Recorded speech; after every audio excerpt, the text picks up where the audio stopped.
మనకి వ్యవసాయ పరపతిలో 3 క్లాసెస్ అయిపోయినాయి. ఫస్ట్ క్లాసుల్లో వ్యవసాయ పరపతి అనేది ఎన్ని రకాలు? మొత్తం 3 రకాలుగా ఉంటుంది. ఒకటేమో కాలం బట్టి 3 రకాలు ఉంటుంది, పర్పస్ బట్టి 3 రకాలు ఉంటుంది, ఎవరు చెల్లిస్తారు పరపతి బట్టి 2 రకాలు ఉంటుంది. మొత్తం 8 రకాలు అయిపోయింది. సెకండ్ క్లాసుల్లో వ్యవసాయ పరపతికి సోర్స్ ఏంటి అయిపోయింది. థర్డ్ క్లాసులో వివిధ రకమైన బ్యాంకులు వాటి రకాలు అని చెప్పేసి అయిపోయింది. ఇప్పుడు ఏంటి అంటే మనకి వెరీ ఫేమస్ నాబార్డ్ సంస్థ. భారతదేశం లోపల వ్యవసాయ పరపతి లోపల శిఖరాగ్ర సంస్థ అపెక్స్ బాడీ అని చెప్పేసి నాబార్డ్ పిలుస్తాం. గ్రామీణ పరపతి కావచ్చు లేదా వ్యవసాయం కావచ్చు, నాబార్డ్ అని చెప్పేసి వెరీ ఫేమస్. మీరు నాన్ గ్రూప్ 2 ఎగ్జామ్ రాస్తే నాబార్డ్ ఒక సెకండ్స్లో అయిపోద్ది ప్రిపరేషన్. ఏ కమిటీ సిఫార్సు మేరకు ఏర్పడింది, ఎప్పుడు ఏర్పడింది, నాబార్డ్ యొక్క విధి ఏంటి, అయిపోయింది ఇంకా. బట్ గ్రూప్ 2 రాస్తే మాత్రము పుస్తకంలో ఏమి ఉందో మొత్తం అధ్యయనం చేయాల్సిన అవసరం ఉంటుంది. మనం డిస్కస్ చేద్దాం. వాట్ ఈస్ నాబార్డ్, ఎలా పుట్టింది, ఏ ఫండుల కలయిక వల్ల పుట్టింది, ఏ కమిటీ సిఫార్సు చేస్తుంది, హెడ్ క్వార్టర్ ఎక్కడ ఉంది, ఎప్పుడు ఏర్పడింది, చట్టం చేశారా లేదా అని చెప్పేసి, నాబార్డ్ యొక్క విధి ఏంటి. నాబార్డ్ అనే పదం వినిపిస్తే ఒక పదం వినిపిస్తుంది మనకు, దాని పేరే రీఫైనాన్స్ అని చెప్పేసి పిలుస్తాం. What is refinance? ఎగ్జామ్ దృష్టి అవసరం లేదు, ఎవరు అడగరు, బట్ మనకు తెలిసి ఉండాలి, సంపూర్ణంగా అధ్యయనం చేయాలి, ఎగ్జామ్స్ లేని టైం మంచిగా నేర్చుకోవాలి. వాట్ ఈస్ ద రీఫైనాన్స్ అండి?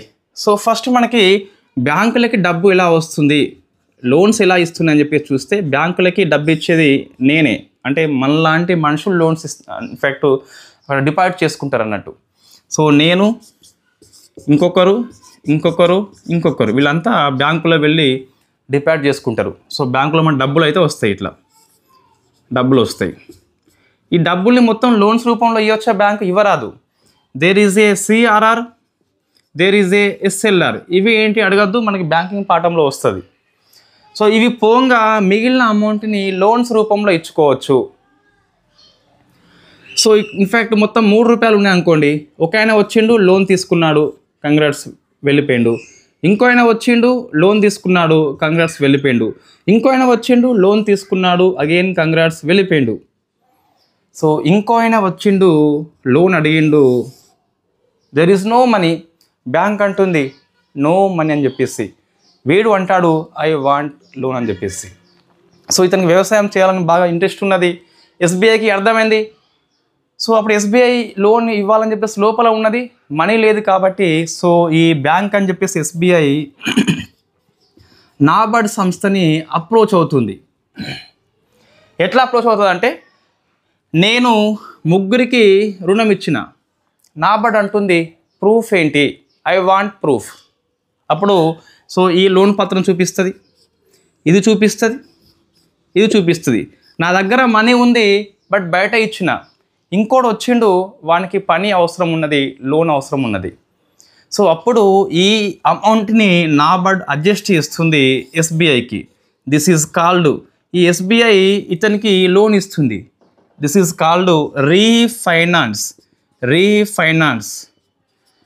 నాబార్డ్ అనే సంస్థ ఈ రైతుకి నేరుగా రుణం ఇవ్వకుండా బ్యాంకుల ద్వారా ఇస్తుంది.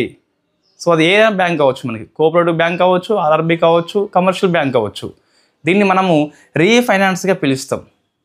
ఓకే, ఇది క్లియర్ అండి. There is a problem. ఇక్కడ డౌట్స్ వస్తాయి అభ్యర్థికి.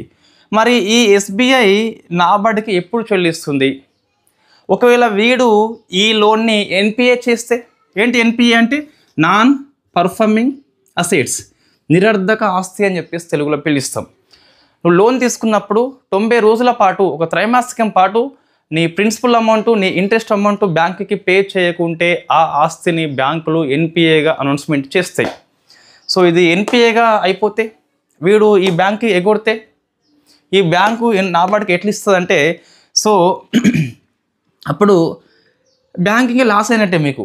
బట్ నాబార్డ్ ఎప్పుడు లాస్ కాదు. ఎందుకోసం అంటే, ఇంకా ఇది నాబార్డ్ అనేది రీఫైనాన్స్ టైం లోపల వీళ్ళ పత్రాలను పెట్టుకున్నది, వీళ్ళు చెల్లించినప్పుడు తీసుకుంటుంది, అయిపోయింది ఇంకా. This is called refinance. Means NABARD అనే సంస్థ వీనికి లోను నేరుగా ఇవ్వలేదు, బ్యాంకుల ద్వారా ఇచ్చింది. ఇదే మనకు రీఫైనాన్స్గా పిలుస్తాం. ఇది ఎగ్జామ్ రాకపోవచ్చు, బట్ నేర్చుకోవాలి మనము. ఇప్పుడు నాబార్డ్ అనేది ఎలా పుట్టింది చూద్దాం ఒకసారి. సో మనం ఇంతకుముందు వ్యవసాయ పరపతి సోర్స్ అయిపోయింది కదా, ఆ సోర్స్లో మీకు ఏం కనిపించిందండి?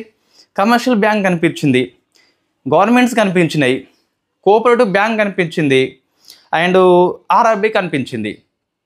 సో బ్యాంకింగ్ పాఠం మనకిది పరపతి అంటున్నాము. Where is our real hero? That is RBI. మరి ఇది ఎక్కడని చెప్పి చూస్తే ఆర్బిఐ నేరుగా రుణం ఇవ్వదు.